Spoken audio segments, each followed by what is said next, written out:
When you hear the sound of the bell, you know you're in a championship rounds with King of Essex. So let's get to it.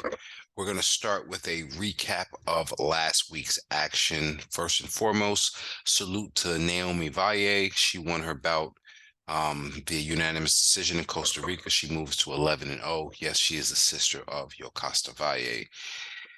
Also, last week's action, a little bit more substantial, a little bit more significant. You'll always hear me use those two words. Rhiannon Dixon picked up the WBO Lightweight division title with a very good win. Very good win. And I didn't know that she had her opponent was a French woman, if you will. I didn't know she had the blue collar boxing background. So essentially, first thing comes to my mind, she's the female Fabio Wardley. Um, Lots of vulnerabilities. I mean, obviously, she fought on a championship level, but in comparison to some of the other gals at 135, and of course, I'm thinking unification against Caroline Dubois. Definitely picking Dubois on that one.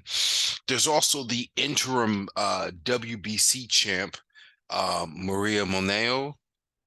She's 14-1, 3 KOs. That could be a potential um, bout as well. Maybe she goes for the unification, or I don't know. But then you always have Beatrice Freire out there. She's gonna attempt to pick up the vacant IBF title. Um, I think that bout sometime in June against Yanina del Carmen Lescano out of Argentina. So, lightweight division, looking pretty good, looking pretty good. And again, salute to Dixon on becoming and new. Also becoming and new. And this I had to do a little bit more research before I came to talk to you guys about it. Now, the fighter I'm very well of, Ellie Scotney. Love her style, love the way she's very offensive, but she's defensive minded. She catches and counters, stays in the pocket. She can do a lot. She can do a lot. Relatively short arms. I mean, you know what? She reminds me of a female Gary Russell, if you can imagine sharp combinations, catching and countering, just she'll stand right there in front of her opponent and get busy. So I really love that. And this unification, now she picked up 3 straps. She got the IBF. What did Ellie pick up? The IBF, the WBO, and the Ring Mag. Now, 122, because that's the division she fights in. It's very interesting. And I say that even though Ellie picked up 3 belts, or maybe perhaps because she picked up 3 belts, there's only 2 more out there because she picked up the Ring Mag, right? So the WBA champ is Pitbull's auntie. And I don't know if she's his real aunt or not, but Erica Cruz, remember, she moved down after her loss to Amanda Serrano. She moved down the division and captured a world title. So she's got a world title at 122. Sounds good to me. All right. Can't wait for that fight to happen. But I feel like Yamilith Mercado is kind of going to be food out there to either one of these ladies because, like I said, that's going to be the big bout in that division. Erica Cruz versus Ellie Scotney, classic puncher, Mexican brawl versus, style, slick boxer. And kind of Mercado's just kind of, I don't want to say in the way, but in the middle. She could be blocking either one of these fighters' progress. So she's probably going to stick both sides up like, yo.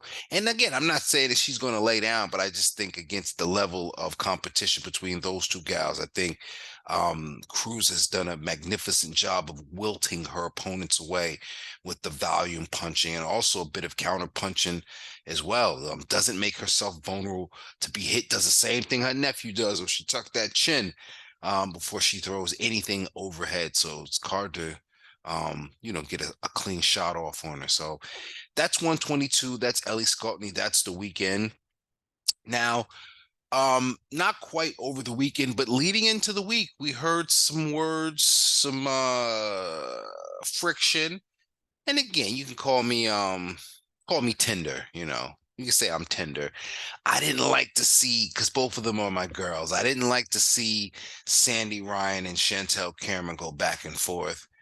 Um, some of the things they mentioned, and Sandy mentioned it. I don't know who set it off or how it happened, but she basically told Chantelle to, she'd give Chantelle a shot at her title. Or did Chantelle get dropped from Matchroom? I still don't know. Why would you drop Chantelle Cameron from Matchroom? Um, yeah, and it's a great fight. Great fight. I just have too much affinity, too much affection for both of them. I don't want to see them go against each other. But if I had to pick, Chantelle Cameron is an excellent boxer, superb boxer. But Sandy is just, she on a different type of timing right now. So, but it would be a great fight.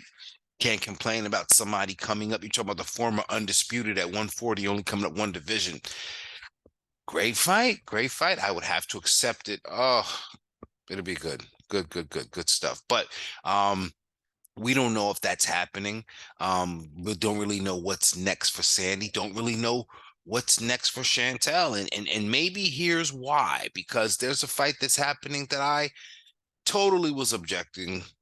I still don't like it, but there are some upsides to it. And maybe if Chantelle Cameron was dropped from Matchroom, it's because she was probably livid, probably pissed off about Katie Taylor and Amanda Serrano too. Disgusted. I fucking hate the fight, ladies and gentlemen. I gotta be honest with you. I absolutely hate the fight. I feel like both of them have so much more they could be doing. As a matter of fact, why not Katie Taylor give Chantelle Cameron a rematch?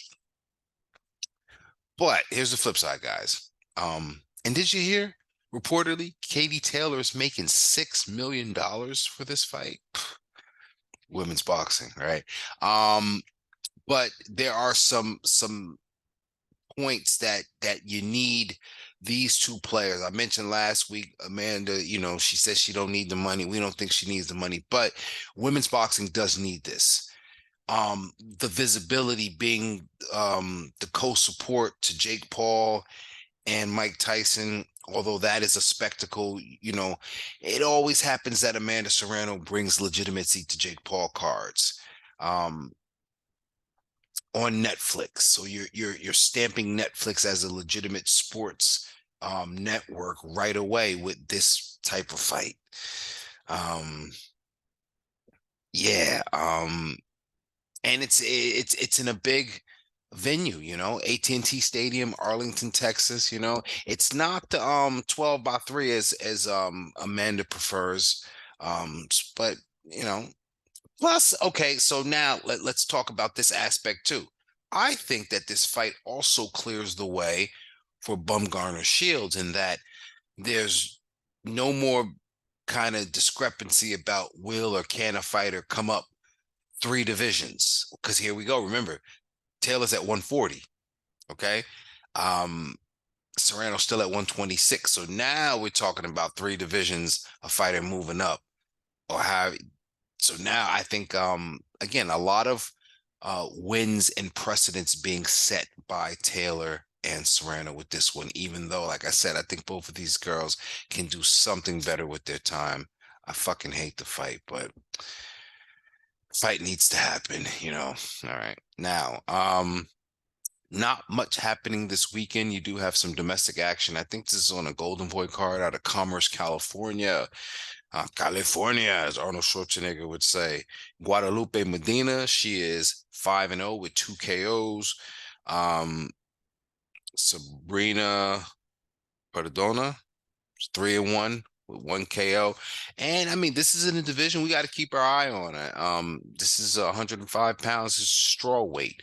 This is division of Estrada and Valle and who else? And this is why, I'm trying to see what else happens because Estrada's just going to babysit them belts and she's shaving her legs and Michaela May a bathtub and all this shit, man. But we would love for you to give Yokasta Valle a rematch because who else are you going to fight? That's why you got me watching this girl. Guadalupe, we going to fight Guadalupe Medina. She's only 5-0. You got to shake something. There's nothing else in that division. No one else in that division. Give Yoka her fucking rematch if you're super bad. All right. And I'm super done. All right. I'm out of here. Ladies and gentlemen, thank you for tuning in. This is always a great opportunity and a pleasure to share with you guys what's happening in women's boxing. Please be sure to drop a like, drop a comment, steal this information, pretend to pass it off as your own, but you will quickly be revealed as a charlatan because they go say this motherfucker sounds like King of Essex, because there's only one. You want to know why? Women's boxing is my thing, and women's boxing is boxing. Boxing is this thing of ours. I'm out of here.